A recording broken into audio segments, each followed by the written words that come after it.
Hello students, so we will continue the video 6 of our physics chapter 1. So we will try to finish this chapter by today. So our next topic is our uniform circular motion. Uniform circular motion. Okay, so before going to this, we must have the clear idea of what is speed and velocity. Okay, so speed and velocity. So velocity is a vector quantity, whereas speed is a scalar quantity. That means velocity have direction, whereas our speed does not have any direction, no direction. Okay, so you need to remember this, that is speed is scalar and velocity is vector quantity. So if you see the definition of uniform circular motion, uniform means constant. Okay, and the motion is in the circular path. Okay, so constant, moving with a constant speed. Okay, moving with a constant speed or uniform speed in a circular path will be known as our uniform circular motion. So that if we give the definition, it will be the motion of a body around a circular path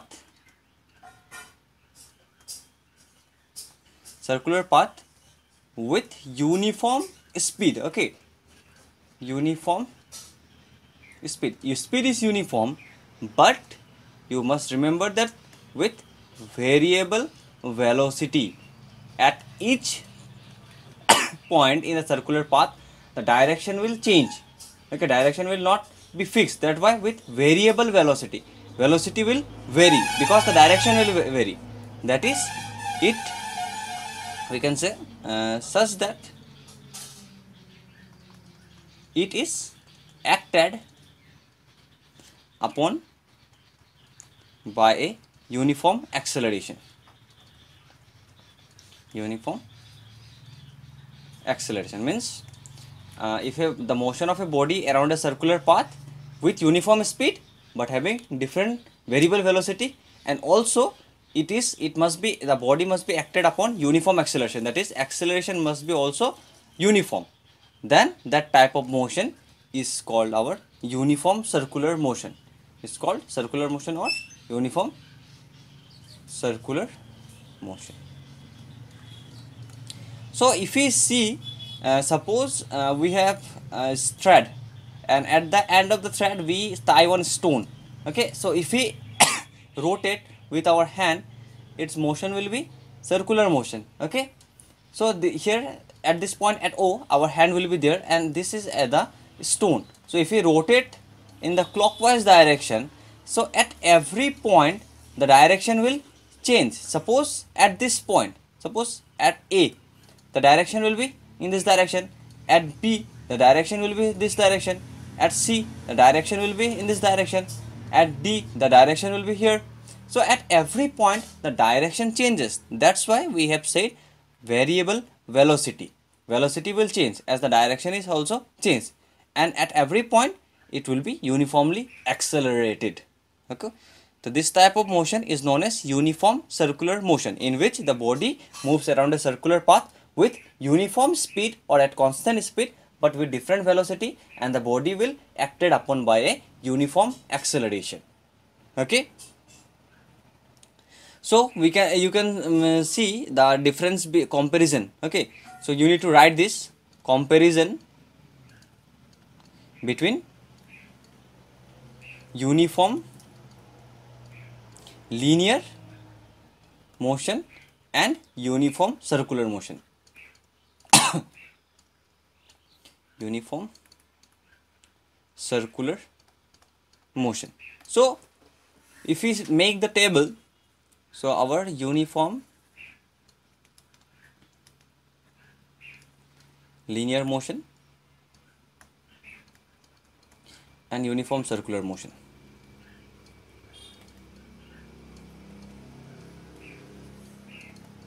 Okay.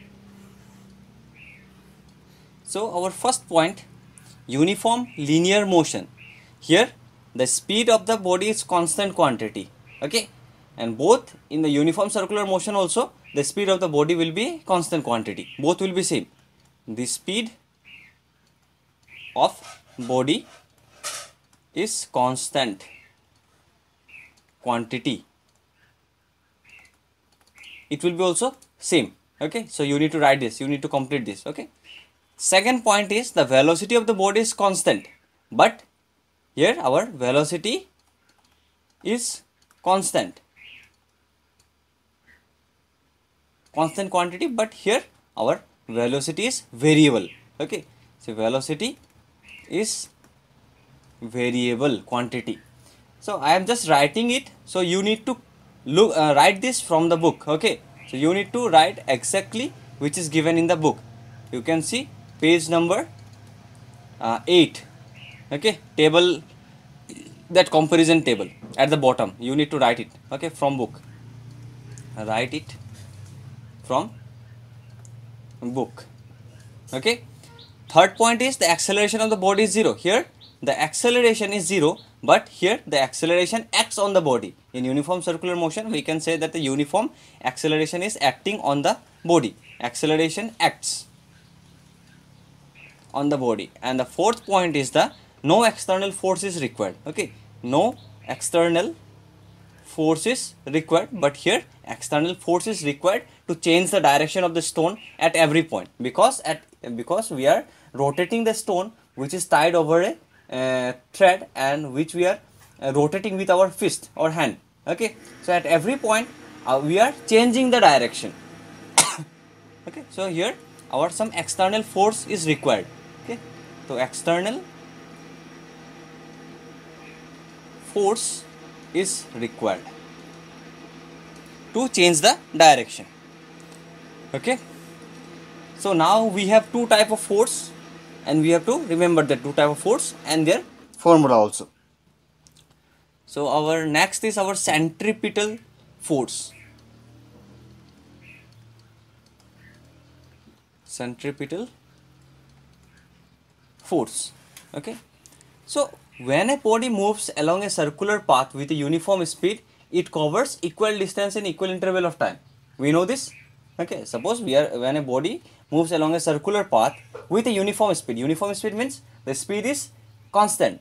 That means if it is moving with 60 km per hour, it will continue to do in 60 km per hour. But if it is 40, then it will be continuing in 40. That means the distance speed is constant. So if speed is constant, that at equal interval of time it will cover equal distance. But what changes? At every point the direction changes. Okay, and according to the Newton's first law of motion, a body is not capable of changing its direction on its own. According to Newton, a body cannot change its direction on its own unless and until some external force acts on it. Okay, so in order to move along the circular path, if you want to move any body in a circular path, some external force must be required to rotate or to move the body in a circular path. Okay, and this force must be such that it produces changes only in the direction of the body. Okay, that force is only required to change the direction of the body, but not the speed of the body. And this is possible only if the external force act at the right angle, because if the force act at the right angle, then what will we have? We will have only the direction will change, but there will be no change in the speed. So if we give the definition of the centripetal force, so a force which is directed towards the center, a force which is directed towards the center of a circular path and always acts at right angles and always act at right angles to the direction of motion.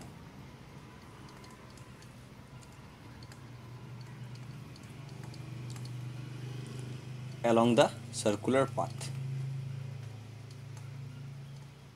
Okay, then that force will be known as centripetal force.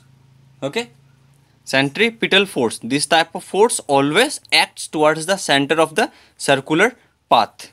Okay, it always acts along the center of the circular path. Okay, and the magnitude of the centripetal force, magnitude of centripetal force is given by F equals to mass into velocity square divided by R. What is R? R is the distance. That means suppose this is the thread and we have tried one stone here, and if we rotate it, so this will form a circle. So this is the radius. Okay, and the mass of this stone will be our m. This is the mass of stone or any body, and v is the velocity at which it is moving. Okay, fine. So in page number 9 you can see there are some examples of centripetal force, so you can write any two. Okay, so during the sport hammer throw, the player wields the hammer attached to an iron chain in a circular path, and in this case the centripetal force appears a tension in the chain and it acts on the hammer and is directed towards the center. That means same thing is there, but in place of this thread there will be one chain, and in place of this stone there will be a hammer, and the player will rotate this, and obviously the force will always direct towards the center.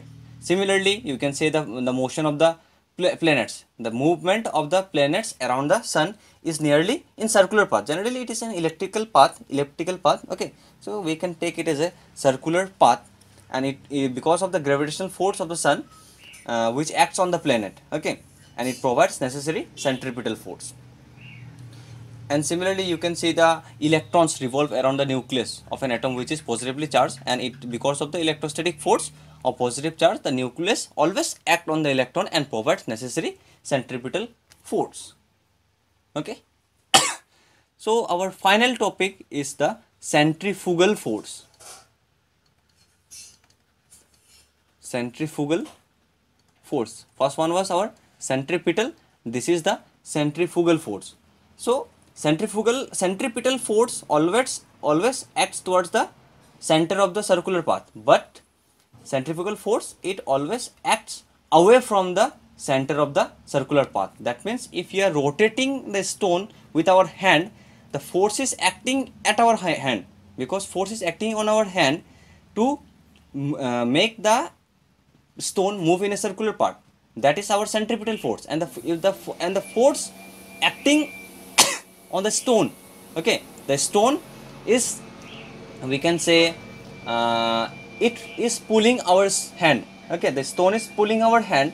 That means stone is applying a force on our hand and it is moving directly outward. That is our centrifugal or centrifugal force.